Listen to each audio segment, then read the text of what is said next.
오늘도 주님의 은혜와 평강이 우리 성도들과 가정에 함께 하시기를 바랍니다.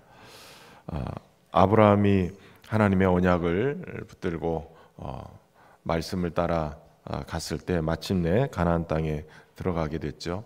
그곳에서 하나님의 언약을 붙들고 그는 제단을 쌓고 하나님을 예배하는 인생이 됐습니다.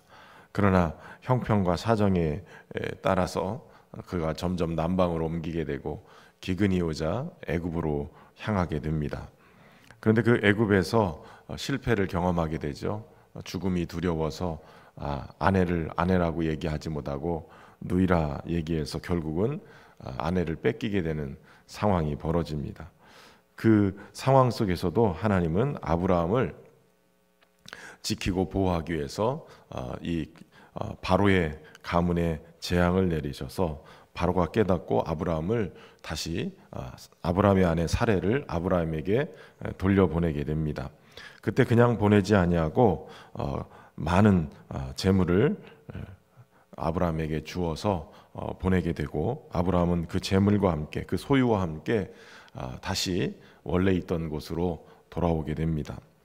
아브라함에게 가축과 은과 금이 풍부하여져서 그래서 네겝으로 다시 돌아가게 되는데 오늘 본문의 3절에 보면 바로 그 네겝에서 다시 베델에 이르는데 베델과 아이 사이에 처음 제단을 쌓았던 그곳으로 돌아가게 됩니다. 이 말은 아브라함이 이 제단을 쌓았던 그래서 그곳에서 하나님의 이름을 부르고 예배했던 그 신앙을 다시 회복했음을 얘기하는 거예요. 그러니까 아브라함은 그 상황을 바라보고 환경을 바라보고 제단을 떠나고 하나님을 예배하던 곳에서 떠나서 애굽으로 내려갔다가 실패를 경험하고 다시 하나님의 은혜를 입고 돌아왔을 때 다른 곳 가지 않고 원래 처음 쌓았던 제단 하나님의 이름을 부르면서 하나님과 예배했던 그 관계의 자리로 돌아오게 된 것이죠. 아브라함이 신앙을 회복하고 다시 하나님과의 관계를 회복해 나갈 때 이것은 어찌 보면 우리에게도 도전되는 말씀입니다. 우리가 늘 항상 주님을 바라보고 주님만을 위해서 열심히 달려오기도 하지만 때로는 환경에 넘어지기도 하고 또 우리의 예배 자리가 소홀해지기도 하고 그러나 아브라함처럼 다시 하나님과의 관계를 회복하고 예배의 자리를 회복해 가야 되는 것이에요. 그래야 우리에게 하나님의 언약이 계속 흘러가게 되는 것이죠. 아브라함이 다시 그 예배의 자리를 회복했을 때 사실은 가축과 은과 금이 풍부해졌던 이 아브라함, 이 롯의 가정과 마찰이 있게 되어집니다. 왜냐하면 그들이 동거하기에 그 땅이 넉넉하지 않았기 때문에 그래요. 무엇보다도 아브라함의 가축의 목자와 롯의 가축의 목자가 같이 이 물과 풀, 이 초장 때문에 서로 싸우게 되어집니다. 그런데 오늘 성경은 그곳에 가나안 사람도 있었고 브리스 사람도 있었다는 거예요. 그러니까 목초지 자체가 둘이 같이 동거하기가 쉽지 않은 거기에 그 땅에 원래 있었던 사람들까지 거주하다 보니까 내 민족이 같이 함께하기가 쉽지 않은 거예요. 사실은 하나님이 아브라함에게 처음 도전을 주셨을 때 너는 고향과 친척과 아버지 집을 떠나라 이렇게 얘기했어요. 그런데 친척을 떠나지 못했죠. 롯을 불쌍하다고 조카 롯을 데리고 함께 온 거예요. 근데 보면 롯도 애굽까지 같이 내려갔던 것 같아요. 애굽까지 같이 갔다가 같이 돌아오는 거예요. 그러는 과정 속에 아브라함에게 주셨던 축복이라 할 수도 있는 이 물질의 복을 롯도 같이 받게 되어지고 롯도 거부가 되어지는입니다. 그래서 갈등이 일어나는 거예요. 물질이 축복인 것 같은데 도리어 또 갈등의 요소가 되기도 하는 거예요. 어떻게 사용하느냐에 따라서 물질이 축복이 될 수도 있고 때로는 이것이 시험거리가 될 수도 있어요. 그런데 중요한 것은 아브라함이 하나님의 말씀을 받고 떠날 때 친척을 떠나라고 그랬는데 친척인 롯과 떠나지 않은 거예요. 그래서 갈등이 일어나게 되어집니다. 이때 아브라함의 결심이 롯에게 우리는 한 친족이기 때문에 서로 다투게 하지 말자. 그리고 내 앞에 온 땅이 있으니 네가 왼쪽으로 가면 나는 오른쪽으로 가고 내가 오른쪽을 택하면 나는 왼쪽으로 가겠다. 아예 갈등 해결을 위해서 아브라함이 나서게 되어집니다. 연장자이면서도 삼촌이면서도 불구하고 양보를 하기 시작한 거예요. 어떻게 보면 좀 더 넉넉한 모습을 가지고 있는 거죠. 여기에서 물론 롯도 아브라함과 같이 하나님을 섬겼다고 볼 수도 있어요. 왜냐하면 의롭게 살려고 나름대로 노력하고 뒤에 소돔과 고모라로 떠났지만, 그러나 그곳에서 악행을 행하는 그 모습을 보면서 롯도 의로운 롯이 마음이 상하고 있었던 것을 성경이 기록하고 있기 때문에 그래요. 그러나 아브라함이 이렇게 갈등을 해결하기 위해서 또 양보하고 했던 이유는 나름대로 아브라함에게는 하나님의 언약이 있었기 때문에, 아브라함이 하나님의 약속을 붙들고 자기에게 나타나신 그 하나님의 이름을 불러가면서 믿음으로 주님을 경험했기 때문에 아브라함에게 이 넉넉함이 있지 않았을까, 양보할 수 있는 여유로움이 있지 않았을까 싶습니다. 여러분, 오늘도 우리가 하나님과 함께 동행하고 그 하나님의 자녀로서 하나님의 나라를 유업으로 이어받는 하나님의 백성임을 우리가 깨닫고 붙들고 있으면 넉넉해지는 거예요. 그런 넉넉함이 저와 여러분 안에 있기를 주의 이름으로 축원합니다. 결국 롯이 눈을 들어서 요단 지역을 바라보니 소알까지 물이 넉넉한 것을 보고 에덴은 여호와의 동산 같고 애굽 땅과 같았더라. 이것의 판단의 기준으로 결국 그는 그곳으로 요단 동편을 택하고 옮기게 되어집니다. 바라봤는데 물도 넉넉하고, 그리고 소돔과 고모라를 멸하시기 전이었는데 그것이 여호와의 동산 같고 애굽 같았다. 이미 애굽을 내려갔다 왔잖아요. 그러니까 애굽의 광활한 그 대지의 농산물들, 이 풍부함, 이런 것들을 보면서 나름대로 욕심이 난 거예요. 그러니까 신앙의 눈으로 바라본 게 아니라 자신이 그동안 경험했던 잘 되고 좋은 것들, 이것에 시선을 빼앗기는 거예요. 여러분, 그래서 우리가 무엇을 바라보느냐가 굉장히 중요하죠. 하나님 바라보고 하나님의 언약을 바라보는 게 아니라 환경을 바라보고 그거에 익숙해지면 세상이 더 좋아 보일 수 있어요. 소돔과 고모라가 하나님의 심판을 받아서 멸하기 전이었기 때문에 여호와의 동산 같고 에단 같이, 그것이 그에게 판단의 기준이었던 거죠. 여러분, 교회를 다니면서도 말씀의 기준이 아니라 세상의 가치의 기준을 가지고 우리의 삶을 움직일 때가 너무 많아요. 그 말씀의 가치가 우리의 삶을 이끌어 가야 되는데, 말씀이 이끌어 가야 되는데, 말씀이 아니라 세상적인 가치가 교회 안에 들어와서 우리 성도들의 판단의 기준이 되고 교회의 결정의 기준이 되고, 그러면서 하나님의 뜻보다는 세속화가 돼버리는, 그래서 한국교회 문제를 진단하면서 세속화가 문제다. 세속화가 어느 순간인가 한국교회가 에덴 동산 같고 그리고 애국과 같은 그러한 부유함, 보기에 좋아 보이는, 누릴 수 있는 이런 환경, 예전에 뭐 에어컨이 얼마나 있고 뭐 그런 게 어디 있어요? 반주하고 악기, 뭐 음향 이런 게 어디 있었어요? 그냥 붕해하면 북치고 마룻바닥에 앉아서 그러고 예배드리고 새벽이고 뭐고 다 그러지 않았습니까? 그런데 요즘은 조금만 불편해도, 조금만 냄새나고 조금만 땀 흘려도 교회를 옮기는 거예요. 이게 뭐 굉장히 심각해지는 거죠. 여러분, 하나님의 말씀 안에서 우리의 삶의 걸음을 옮겨갈 수 있길 바랍니다. 그래야 하나님의 언약이 내 삶 속에 역사하기 시작하는 거예요. 결국 소돔 사람은 여호와 앞에 악하며 큰 죄인이었음에도 불구하고 그는 그곳을 택하는 거예요. 여호와 앞에 큰 죄인이었다라는 얘기는 심판을 앞두고 있다는 얘기고, 내가 가서 같이 어우러져서 살아야 되는 사람들의 이 죄악이 내 삶 속에 스며들어올 수 있음을 얘기하는 거예요. 여러분, 죄는 될 수 있으면 피하라고 말씀하시는 거예요. 그 이름도 부르지 말라는 거예요. 어느 순간에 스며드는 거였습니다.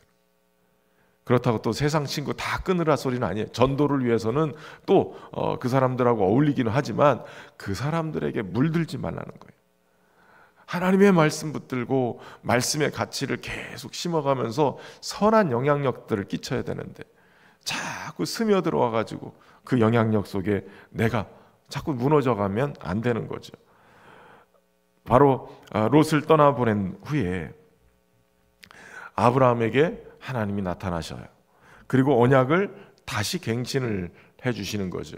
근데 참 재미있는 것은 하나님이 이 아브라함이 롯을 이 동편으로 요단 쪽으로 떠나보냈는데, 하나님께서 아브라함에게 너는 눈을 들어서 북쪽과 남쪽과 동쪽과 서쪽을 바라봐라 라고 얘기한 거예요.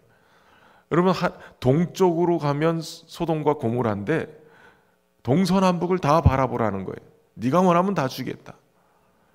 여러분, 소돔과 고모라가 죄악의 도시고 하나님의 심판의 도시이지만, 하나님의 백성으로 택함받은 아브라함이 가서, 아브라함이 동쪽을 택했어도 하나님 그곳을 멸하는 게 아니라 아브라함을 통해서 복이 되게 만들 수도 있을 거예요. 그러나 아브라함이 동쪽은 택하지 않았죠. 그 땅이 좋아 보여도 조카 롯이 갔기 때문에 그것을 택하지 않고 헤브론 땅, 그것으로 옮겨서 가게 되었어요. 여기서 중요한 것은 하나님께서 아브라함에게 약속한 땅, 네가 직접 밟고 다니면 종과 행으로 두루 다녀보면 다 주겠다라고 약속한 거예요. 하나님의 말씀 붙들고 언약 붙들고 가서 밟기만 하면 그러면 네 땅 되겠다. 예수전도단이라는 국제 선교단체가 있어요. 이 예수전도단 훈련 가운데 하나가 땅 밟기 기도라는 게 있어요. 그들이 가면 그 땅을 가서 밟고 기도하는 거예요. 계속 종과 횡으로 돌아다니면서 영역을 이렇게 표시하죠. 그러면서 기도하고. 여러분, 우리가 사는 지역에는 어둠의 영들이 이렇게 잡고 있는, 그래서 그 지역만 가면 희한하게 싸우는 데는 계속 싸우기만 해요. 그 지역에만 가면 이상하게 죄 짓는 일들이 계속 벌어진다. 그러면 그것을 주관하고 있는 어둠의 영들이 계속 잡고 있는 거예요. 하나님의 약속을 붙들고 하늘에서 뜻이 이루어진 것처럼 이 땅에서도 이루어질 수 있도록 우리가 주의 말씀 붙들고 한 걸음 한 걸음 걸어가는 거예요. 땅 밟기 기도하는 거예요. 저는 한동안 제가 대전에서 사역할 때 전도사 때부터 이게 탁 교회가 산 밑에 있었는데 골목길이 이렇게 쭉 올라가요. 보문산 밑에 골목길로 쭉 올라가는데 골목길 딱 들어서는 첫 자리에 뭐라고 됐냐면 천상천하 보살 뭐 이래가지고 보살 간판이 붙어. 왼쪽으로 틀어서 오른쪽으로 다시 이렇게 올라가다 보면 교회까지 올라가는 길에 그 점집 무당집이 3개인가 있었어요. 3개인가. 교회까지 그 얼마 거리도 안 되는데 갈 때마다 기도하는 거예요. 하나님, 이곳이 하나님의 영이 역사하셔서 점쳐도 점도 안 나오게 하고 무당짓 못하게 하고 오직 하나님의 영광이 드러날 수 있도록 하나님 막아달라고.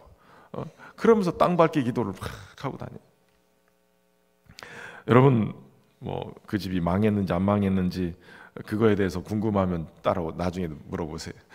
그런데 중요한 것은 우리의 삶의 영역에도 하나님의 영으로 충만해서 어둠의 역사가 떠나가고 하나님의 말씀이 열매 맺는 그러한 것으로 우리의 걸음이 옮겨지면 그곳이 하나님의 거룩한 땅이 되는 거예요.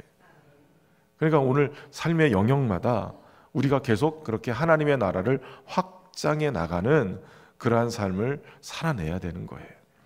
아브라함은 그렇게 종과 횡으로 두루 다니면서 결국 장막을 옮겨서 헤브론에 있는 마물의 상수리 수풀에 가게 되어지죠.